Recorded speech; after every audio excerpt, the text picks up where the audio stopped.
Hey everybody, welcome back. Mike from Spectre Comics. Today I'm going to show you how to make asteroids in an asteroid field using Photoshop elements. So for the 4 other people in the universe who might want to know how to do this, I've got you covered. Now you may ask yourself, why do you want to create asteroids in an asteroid field using Photoshop? The answer is I can't answer that for you, but for me it's because a lot of my Spectre Comics takes place in that setting. So I had to develop an easy way, a quick way to create asteroids as a backdrop for some of the scenes in my comic. Now I tried a lot of different ways on how to do this, on how to create asteroids, but I couldn't find something that just really worked, and then eventually I stumbled upon this technique that I'm going to show you here today. Now if you don't need to know how to create asteroids in an asteroid field and you're just sticking around for entertainment or curiosity, I appreciate your view, and if you're feeling very supportive today, I would love if you hit that like button so I can appreciate you even more. Now let me show you a couple of scenes where I used asteroids in my comics before we jump into how to create it. And these are just a couple of quick examples of the asteroid field in the backdrop of some of my later issues of Spectre Comics. I believe issue 5 and issue 6 actually have a lot of asteroids field. And then as we go through the remaining storyline that I'm working on right now, issues 7, 8, and 9, that group of books is actually called, it'll be in a graphic novel called Rogue Asteroid, and a lot of these scenes take place on an asteroid and throughout the asteroid field. So, now that we've seen some examples of how I've used them in my comics, let's go ahead and walk through the process on how we do this. Okay, let me show you my super simple way to create asteroids with Photoshop. We're using Photoshop Elements 2019. Now the first thing we need to do is get a star field because we want to make this a space scene. You can just as easily do this with a black background, but to make it more sci-fi and outer space, I grabbed a star field. You can do what you want. We're going to make this our lowest layer, and we're going to name it star field because it's a star field. And to save time, I've gone ahead and created the rest of my layers here, so I'm just going to pop those up on the screen for you. And instead of going through each of these, and there's a reason that I've got the layers listed as they are, but I'm going to go ahead and throw up a graphic just to show you the layers we're going to create. And you can just pause the video here and create the same layer system and make sure the layers are in the order that I show them here. Again, we're going to start with so the star field being our lowest layer, the ecliptic being our next layer, which is going to be our light source. That's going to backlight the asteroids. And then we're going to do a series of different layers for 3 sizes of asteroids, large, medium, small, and then each asteroid size is going to have its own layer. I'll explain that as we go along, why you need so many layers. It just helps create the effect that we're going to go through with this process. So, go ahead and follow the layer list that I have here. Now, to further explain the layers, we're going to get our largest asteroids are going to be in the foreground. Our mid-range asteroids are going to be in between, and then our smallest asteroids are going to be off in the distance. And obviously this is deliberate. Now the reason we have so many different layers and why we're separating them into small, medium, and large is because some of them may overlap. To make a dense asteroid field or a cool-looking asteroid field with a lot of different asteroids, it's good to separate them into different layers.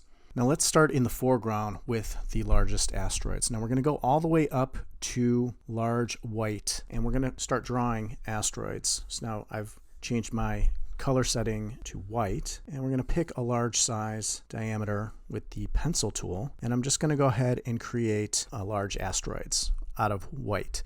Now we're going to kind of keep in mind that there's going to be a light source, and that light source is going to be what I'm going to call the ecliptic, which is just the plane in which all the asteroids are kind of floating above and beyond. Kind of think of the solar system. If I just draw a graphic here, and I'll erase this in a second, but if I just draw a line across the screen, kind of think of that line as the ecliptic.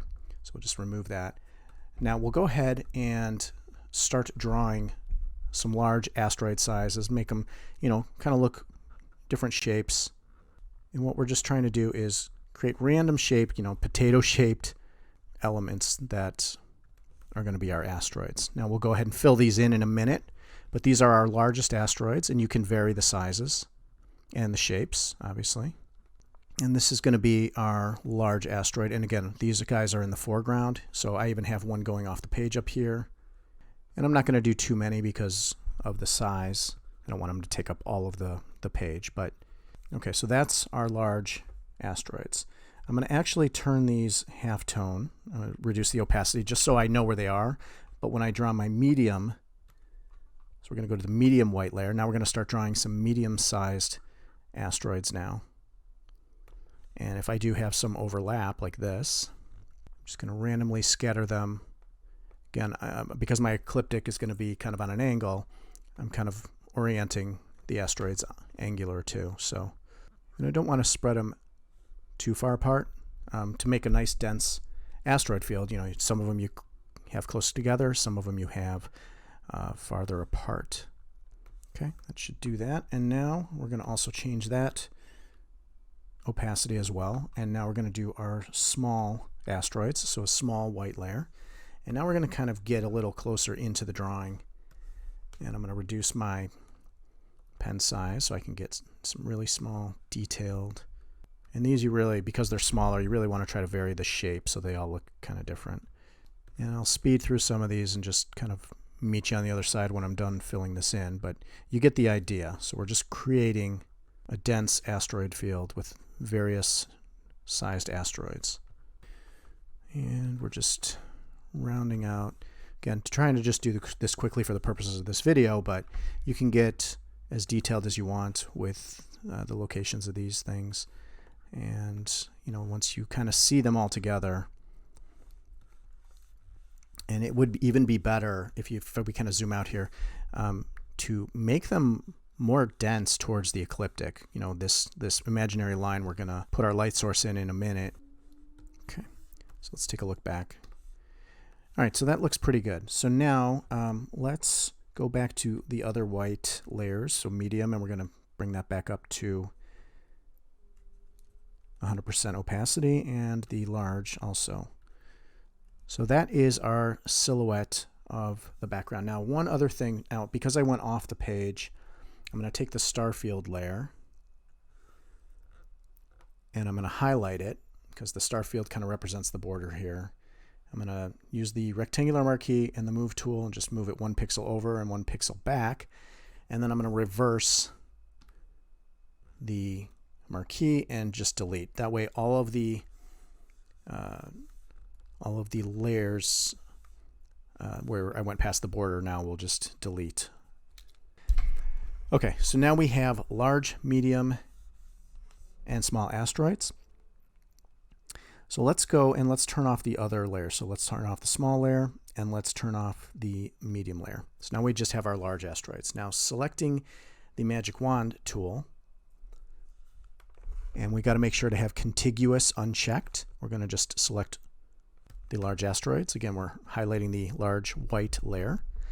Now I've gone ahead and selected 2 gray colors. Both are warm grays. So I've got a light warm gray and a dark warm gray. So I'm going to go ahead and I just put these up here again for convenience, but you can easily go to the color picker and pick, and I moved it towards the brown so I can kind of get it like a brownish gray asteroid. But I'm, you know, again towards the warm color range. So we've got the light and then we've got a dark. So I've put those in little boxes up here just so I could pick them really quick. Now we're going to go ahead and take the paint bucket tool, and we're on our large gray layer, and we're going to just fill those in. Again, keeping the marquee tool highlighted, we're going to go ahead and select the dark gray using the eyedropper tool. Go to the large dark gray layer. Okay, so now we've got our dark asteroids colored in. Now we're going to go back to our medium layer. We're going to do the same thing. We're going to use the magic wand tool. We're going to select all of the medium white. We're going to go ahead and select the light gray, use the paint bucket and fill all those in. Go to the dark gray for the medium and fill those all in too. So there we go. Now we're going to go ahead and do that. Deselect here and go to our small white. So all of the small asteroids, we're going to go to small gray and paint those all in. Same with the dark gray with the paint bucket. Fill all those in. Okay, so now deselect everything. And now we have, let's turn on all our layers. Okay, so now we have our general asteroid field filled in with all of the colors. We're going to go ahead to our galactic plane or ecliptic, and we're going to select white. And we're going to pick the gradient tool, Now again, our ecliptic is kind of an angle in this direction here.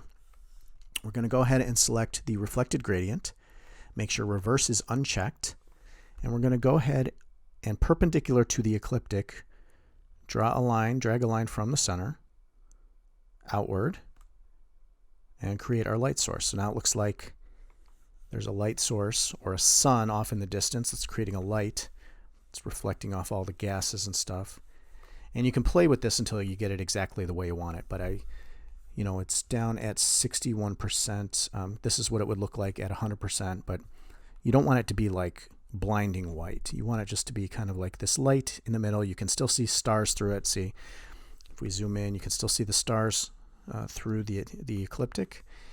And now we're going to go ahead and start cleaning up the asteroids so that it looks like the light that's coming from the ecliptic is shining on the asteroids. So let's go ahead and turn off all of our small white asteroids and all of our medium asteroids. So we're going to go ahead to the large dark gray layer, and we're going to start paying attention to where the light is in relation to the asteroid. So again, on the ecliptic here, we're going to go ahead and select the eraser tool, make sure we're selecting brush, and you want to brush with a pretty big spread. So we're going to go something like that, and I actually might increase the brush size a little bit. And we're going to start cleaning up and erasing. And if you want to isolate these just so you don't mess up any of the other asteroids, we can use the marquee, and it will only erase what's in the marquee. So let's kind of go around and just start dabbing the eraser to kind of remove some of the dark gray. Now what's below is the light gray, and that's what's shining through. And you can see how it looks like because of the translucent. And try to vary, because most asteroids are quite bumpy and probably have a lot of craters on them, you can vary and play with where you're hitting the light to give it a little bit of texture, as if there's some other shape to it. It's really a 3D shape. Now again, the closer you are to the light line here, that's where most of the erasing is going to occur. And you can vary the size of the diameter of your eraser tool so that you can get a little more detail in. So I can go ahead. But the nice thing about a larger spread is it'll give you a nice gradient. So see, like that. I'm going to just go ahead. And again, I'll speed through this and you can kind of see the final result. But obviously you want most of the erasing to occur closer to where the light is. Now this one is right in the middle, so you're going to see it on both sides. So this one's going to have a lot of light on it. And we'll just hurry through this so you can kind of see the final product. See how I'm dabbing in to get various little bumps on there. Okay, so we did the large. Now let's go do the mediums. Again, the smaller the asteroid, the smaller the diameter you want on your eraser tool, but big enough to get some good spread. And now the small version, the small asteroids, again, there's going to be a bunch of these. So these go quicker, but there's a lot of them. So we're going to go with a small spread and just kind of hit them individually. And these are less detailed, obviously, because they're so small, but they really round out the drawing. Just trying to give a little variation to the color. And again, I'll speed through this so you don't have to watch the whole thing, but you get the idea. It'll be nice to see the final. But having a lot of asteroids gives the effect. It really sells the image. If I missed any, forgive me, but let's take a look. Let's turn all the layers on and see how the overall asteroid field looks. So here's the final image of our asteroid scene. Let me know how yours turned out, if you followed along, if you stayed purely for the entertainment value that I know this was, and you just wanted to see how everything worked. I appreciate you watching for this long. Go ahead and like my video, subscribe to my channel for more useless Photoshop tips. Thank you for watching. We will see you next time, and have a great day.